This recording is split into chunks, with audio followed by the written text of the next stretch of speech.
Hello, everyone. My name is Peter Firehawk, and I am a realtor here in Arlington, Virginia, on the Keri Shull real estate team. And today we're going to talk about an issue that is very relevant to many homeowners here in Arlington County.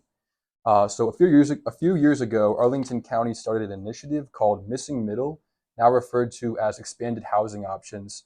As a part of this initiative, the county essentially rezoned traditionally single-family neighborhoods for multifamily buildings up to 6 units in order, with the stated purpose, to create more housing affordability in Arlington County. So over the last year, a group of Arlington residents opposed these zoning changes, and with a lawsuit that they have had concerns around the integrity and transparency of the zoning studies that were performed. So today we will talk about if the expanded housing option initiative will actually help with the housing affordability, how the county has worked with its residents on the issue, how this initiative will impact these single-family neighborhoods today and for future generations, what is going on with the lawsuit right now against the county, and how people can get involved and learn more about what's going on in their neighborhood. So the lawsuit is currently being supported by a group in Arlington called Arlingtonians for Upzoning Transparency, or AFUT. And David Gerk is a member of AFUT, as well as an Arlington resident, and is here today to give his perspective and information on everything going around the issue. So David, thanks for being with us today. Thanks, Peter. And just to add to your introduction, Arlingtonians for Upzoning Transparency, which is a group that I'm part of and support. We are not a member of the lawsuit or a party to the lawsuit, but as you correctly identified, we are a supporter of what it's about and making sure that Arlington County follows the law, which we'll talk about more, I'm sure, as we get into it, and that the best foot forward is put for Arlington County. I just also want to add a thanks to you and to the Keri Shull team for having me here to have this important discussion for Arlington today. Yeah, definitely. So do you want to maybe tell us a little bit about yourself and Sure. what got you interested in this issue? Sure, of course. Well, I've been an Arlingtonian for over 20 years now, even though I like to think I have a young face. And I've lived in condos as well as, a single family home that I live in now. I have two young kids, young school-age kids, and that's what got me most interested in this. I really don't have time to be involved in these issues. I have two kids and a busy job and a family. And so I'd much rather be spending my time on those things. But I was so concerned with what was going on. And as I looked into these issues and as those at AFUT, it's a transparency issue. AFUT stands for Arlingtonians for Upzoning Transparency, and transparency is the key aspect. As we looked at what was being said about this program, the facts didn't seem to match what we were seeing play out on the ground and in the real estate market, and how this was going to really affect members of the community. So that's what got me involved, and then I got pulled in, and I continue to have concerns and want to bring facts to the community in time in discussing these issues. Yeah, that's awesome. You're busy, but still getting involved in community issues, man. That's right. Very cool. Trying to at least. Cool. Very cool. So yeah, could you just, give us a little bit of background? What is expanded housing options all about? I know it was previously referred to as Missing Middle. Sure. So could you just tell us a little bit about how that started? Sure. Well, the history of missing middle housing, it's a recently invented term, and it's not just an Arlington term. We see it on the national stage, people talking about it. It generally refers to multi-unit buildings below large apartments, and but not down to a typical home kind of a structure. So we're talking townhomes, duplexes, triplexes, and as you mentioned, up to sixplex in Arlington. Most other communities don't go that big in their missing middle discussions, frankly. Arlington's kind of the biggest that they've gone, which should raise some questions as well. And there's typically an affordability expectation. High-end and expensive properties would probably not be considered a proper or typical missing middle housing. In Arlington in 2015, the Affordable Housing Master Plan was where this first came up. And what that set forth was that Arlington was going to encourage production and preservation of family-sized, moderately priced ownership units, so 3+ bedroom sort of properties. As we see, that's an important size. And then they were going to explore flexibility in housing types and residential uses in single family neighborhoods. And that's where the missing middle study, this snowballed into a missing middle study and eventually the zoning that was passed. Once community input caught up, it became clear that the county's missing middle plan, or however you want to describe it, zoning amendments, would not provide affordability. And in many ways, there was a number of admissions by the county about this, as well as even proponents. And so it was rebranded expanded housing option, which is somewhat of admission against interest that the plan was not going to accomplish its original and sole objective. So that's kind of the history of missing middle, where we are. Of course, it went forward, leaving many folks to say, so what is our policy goal, and what's our rationale here as a government in trying to continue this policy? Wow. Okay, that's interesting. Yeah, it's a mouthful, I know, but I think it's good to know the history. Yeah, no, it's super important to understand, where these things come from. So this is kind of more part of a national, like, pro-development construction agenda. I didn't really realize it was really taking place on like a national scale rather than just, Arlington neighborhoods. Yeah, we've seen, and this came up a bit, different places across the country, some on the West Coast, some in places like Minnesota. There's different versions of this discussion taking place. And again, often they're tied with this concept that if you build all these units, that'll provide affordability. Of course, there's a lot more to that. And quite frankly, there's a lot of experts out there in the real estate market and economists who have identified upzoning alone does not provide affordability. You need some sort of government intervention because the supply is not enough to drive demand. And it actually does the reverse. The property becomes seemingly, with the more uses, more valuable. And so builders are bidding against home owners and people who want to live there. And that actually drives up the price. So it's a complicated issue, but yeah, it is taking place not just in Arlington, but we see the same concerns and the same dynamic everywhere. Yeah, those economic dynamics are pretty interesting. Why is expanded housing option missing middle? Why is this an issue for single family homeowners in Arlington, Sure. like yourself? Sure, of course. And to be succinct, try and highlight some of the areas of concern. So obviously, when you add these more units, and Arlington didn't really plan for this, single family neighborhoods were laid out in many instances, not taking this into account. You'll have more traffic, more car congestion, as well as parking issues. A lot of narrow streets in Arlington already crowded.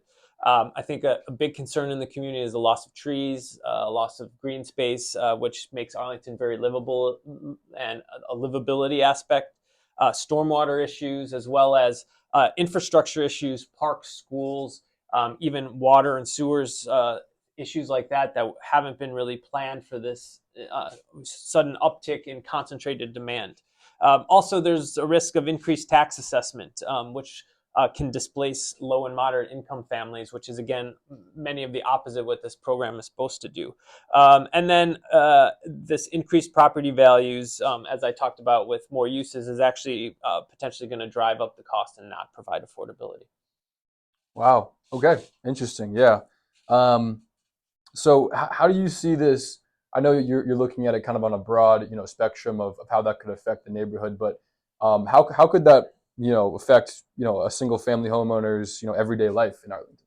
Sure. Well, like you said, we talked about the broad strokes of this, but it really is much more particularized. Picture your largest investment. You buy a home, and you make the purchase based on the attributes of that home and that neighborhood. And in many instances, in a single family neighborhood, maybe you have a family, you have a small yard in Arlington that you want your family to play, and then you have a certain expectation based on the zoning. Now comes missing middle or expanded housing option, and all of a sudden, right next to you, a multi-unit building is going to go up in many instances, very much changing the green space dynamic, the parking dynamic, just the neighborhood feel that you wanted to have your kids and raise them. 12 cars on the street from a 6-unit place, a line of garbage cans and recycling cans and compostables, as we have in Arlington. It creates a much different feel, an urban feel, which maybe there's some people who might want that, but that's not why people bought houses. So we've heard many stories of people who this happens to them and they immediately want to leave Arlington. They're very welcoming. They want all kinds of community growth and are open to that, but it wasn't well thought out. It's after the fact, and it's a bit of a bait and switch on the zoning principles. Okay, yeah. So yeah, the aesthetic and feel of the neighborhood could change a lot. Is what you're saying based on some of these sudden changes. And just to add to that, that we also, while for schools, things like that, it's somewhat of a planning nightmare, and it very much leads to just very bad urban planning. You don't have any predictability in is the growth going to be. It might be concentrated in certain neighborhoods with multiple factors of units, flooding schools and causing a need for boundary change, what no one in the community tends to like. So it's a cavalcade of challenges that haven't been thought out. Right. Okay. So what is the city's kind of rationale around putting in these bigger buildings if it will affect the neighborhood negatively, and what is their sort of rationale for having Arlington homeowners make that sacrifice? Yeah, and that continues to be. We talked about it a little bit, Peter, and it's a great question though. This affordability belief or myth. And even when it becomes clear that in the short term that there's not going to be affordability, the county will say things like, well, in 30 years, when there's a few units, then maybe it'll be a little bit more affordable. It just seems to be a very pie in the sky positive side of the ledger, and we have very clear-cut negative side of the ledgers on terms of the community and homeowners. And so that doesn't seem to be a good calculus for good policy. But again, affordability is really the only rationale. And they also have talked about diversity of housing options, which is kind of confusing because essentially what we've done is taken away single-family housing as a community or a neighborhood option. So we're actually taking away options. Townhomes already exist. We have a small unit, somewhat expensive, $400,000 and $500,000 one bedroom units already in Arlington. So you're really not adding that, but what you're doing is taking away the opportunity for single family housing neighborhoods. And so I see it the other way. Yeah. Okay. It's understandable. So what has the city done in terms of making sure that because I know you mentioned storm drain issues, potentially parking issues. Right. What has the city done in terms of making sure that the actual safety of the systems that run the neighborhood? Like, what has the city done to make sure that those have all there's been integrity around making sure that studies were done to make sure that this rezoning is going to be good for the environment and the city and the neighborhood itself? Sure, and unfortunately, the simple answer is not much of anything really. From the outset, the county hasn't done their homework and due diligence, and this may be a good segue, into the litigation because I think that's a big premise. We'll talk maybe if we have some time later. I'd love to get into that, but the county hasn't. They've admitted in a number of Freedom of Information Act requests about what kind of impact studies as they're required to do under law. And their answers were quite simple, that they didn't do any. They sort of framed this as, oh, this is a nothing burger policy, and therefore we don't need to really study this. Reading the tea leaves, I think what really went on here is that the county sort of had already decided they wanted to go in this direction, and they didn't want to get bogged down in doing these involved studies. And I think there might have been also some concerns that the county would find something, or there'd be responses that they didn't like, or would make it harder to move this forward. And so, long and short, they really haven't put safeguards in. And the minimal sort of concessions, I guess you would call them, to residents of concerns, talking about, oh well, we'll provide this sort of information, has been slow or flawed in coming out. At this point in time, residents aren't given notice that one of these units is being built next to them. As you're probably familiar from being an expert in the industry or involved in the real estate industry, if in Arlington somebody redoes their porch or even does a minor modification like that, where there's a permit and a request with the county, essentially you'll get a notice in the mail, and you'll have some public notice so that you can respond, or you can weigh in and you can look at it and do that. And here you're allowed to convert an EHO or a single family housing home into as big as a sixplex, and the next door neighbor doesn't get any kind of mailing. They have to search a website and look around and keep monitoring on a weekly and regular basis to see if anything's going to pop up next to them. And that doesn't seem to be a good approach, and suggests that the county's concerned about the interests of current residents. So I think that's where certainly many can agree that the county's fallen short on some of the promises. Wow. Yeah, that's very surprising, actually. Um, okay, well, so I understand you're a member of the Arlingtonians for Upzoning Transparency, AFUT, and I understand that party is they're not actually a party to the lawsuit against EHO expanding housing options. That the lawsuit was actually brought on to the county by 10 Arlington residents. However, AFUT does support the lawsuit and encourages residents concerned with the impact in its future to support the lawsuit through the organization of AFUT.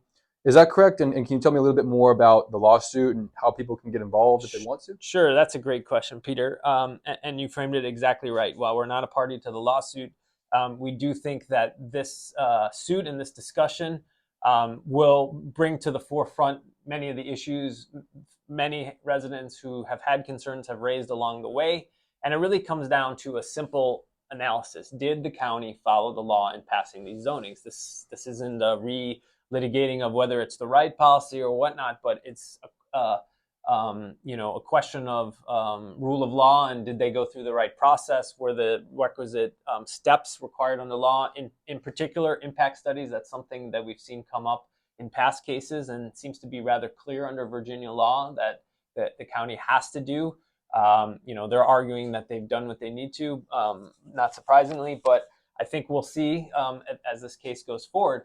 Unfortunately, we've also seen the county kind of try and tamp down this lawsuit and dismiss it, and actually most recently pressure residents by subpoenaing who have you talked to and what have you said on social media, sort of a First Amendment kind of concerns. And I think that's concerning as a resident that your views are coming into that. They're really not relevant in my view to the lawsuit. It really comes down to this simple one-sided ask of the county and looking at the facts there is, did they follow the law in passing this and that sort of thing. So yeah, we do support, just to follow up on your last point, we do support the lawsuit in the interest of, again, transparency is our mantra. The T is a big T in AFUT, and there's a group called Neighbors for Neighborhoods.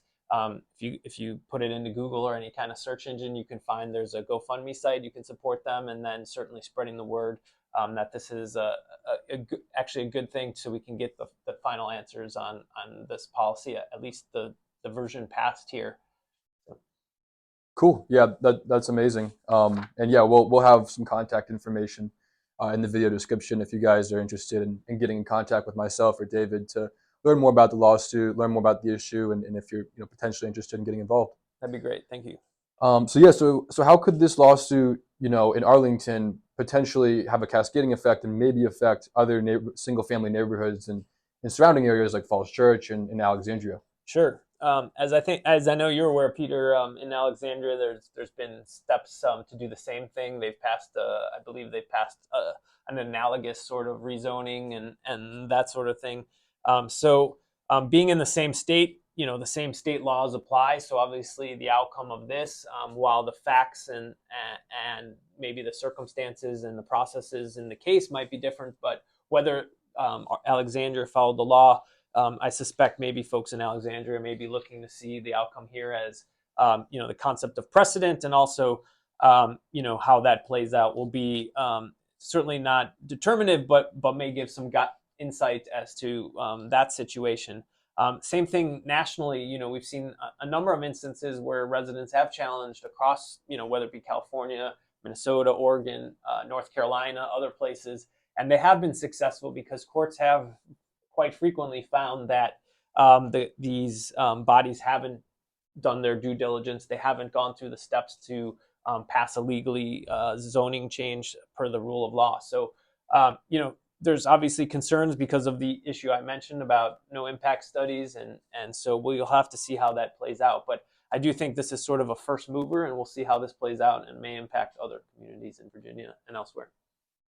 Yeah, yeah, no, that's interesting that it may, this can really have a bigger effect than just, on Arlington residents. Um, so yeah, so for EHO, how concerned should homeowners be about this, and what is the reaction that you usually get from residents when they talk to you about this, or they learn about an EHO application that got approved next to their property? Sure.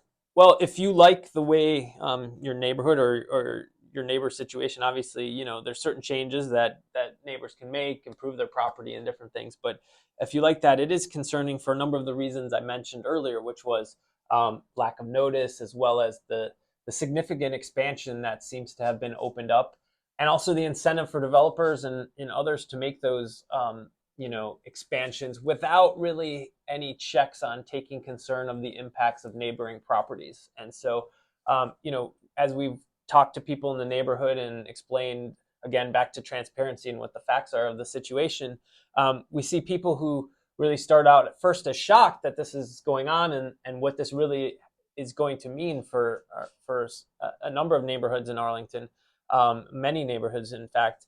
But then they become somewhat appalled that that this could go on, that they've their single most important investment, and they've kind of relied upon kind of the zoning framework, and certainly relied upon the fact that they believe Arlington County would be a place. We hear about the Arlington Way, and everybody, community involvement, engagement, and so they didn't even know about the basically the changes. So there's a lot of concern in that regard. So I do think it's something that people who plan to stay. That's one of the reasons why I'm involved. Is I very much love Arlington. I have two little ones, a school age, that I foresee living here for the long term, decades, and I want this to be a great place for everyone in the community, but for children and for families and all those sorts of things. Interestingly, if I could add one point, Peter, and Sure. sorry to drone on, Sure. but I've heard a conversation in the community, stats-wise, and also from the county board, that we may not be drawing not single family families. We may be losing a lot of families to other communities, and that there's concern about that, both from a community perspective, but also from an economic and financial basis.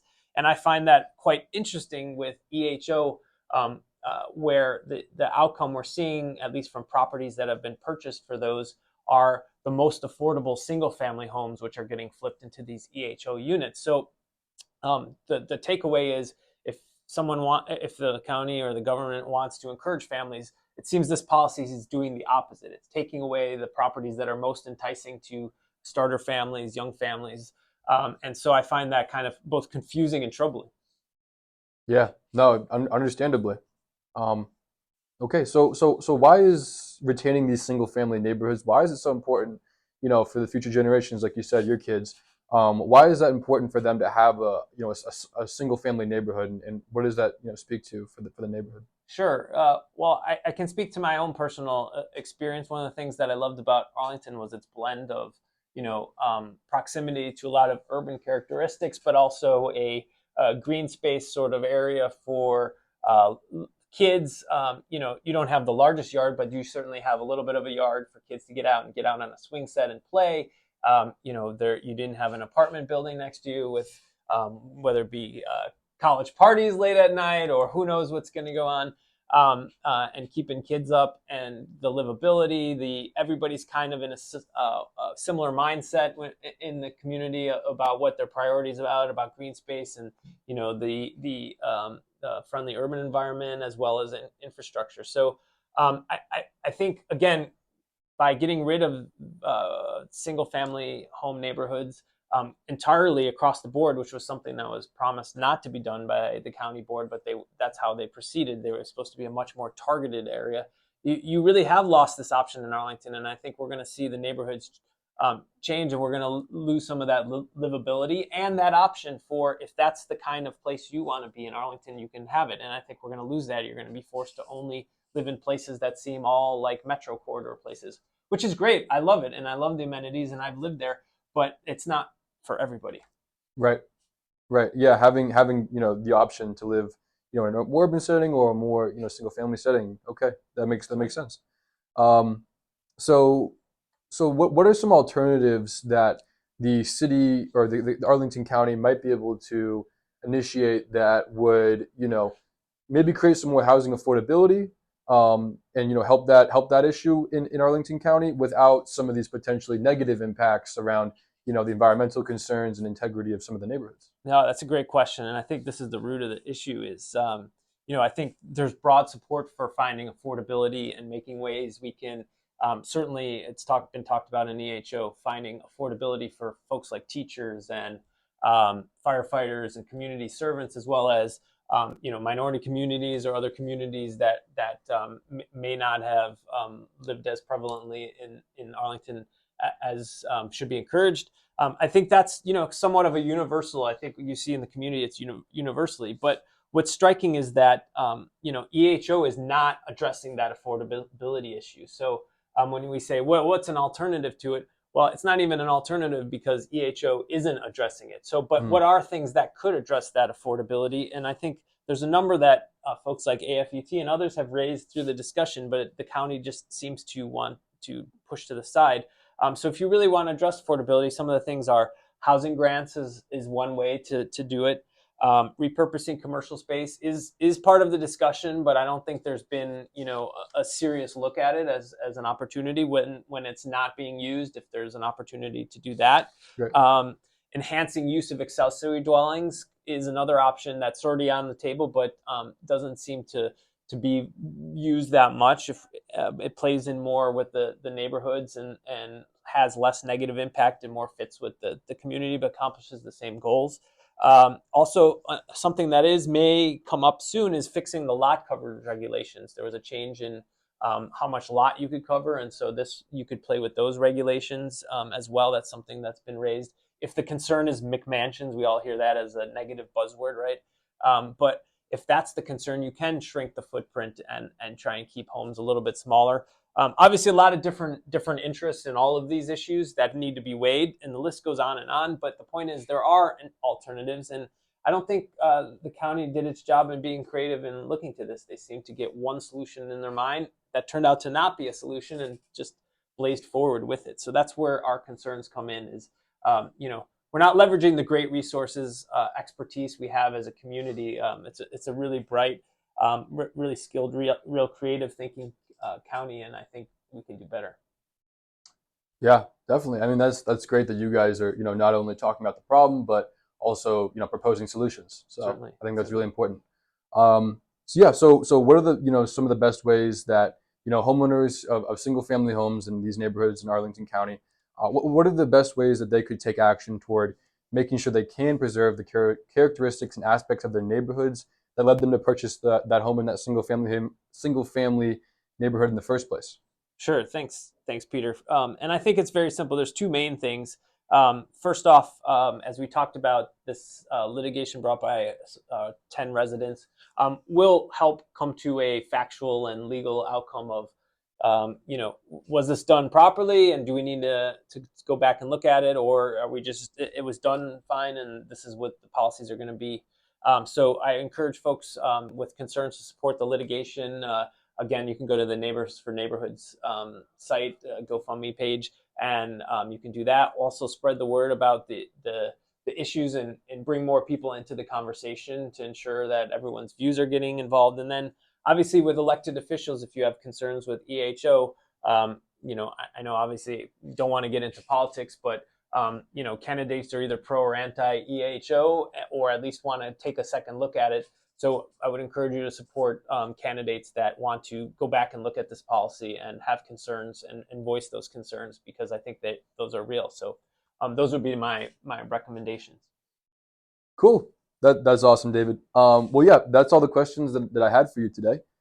Thanks for coming on, and I appreciate you sharing all your insights around this issue. No, and again, as I began the discussion, I just again want to thank you. I know you've been following this issue, and the Keri Shull team for the opportunity to come in and share views and hopefully get the word out, and hopefully get more people to share their input and thoughts and be more aware of the developments going on.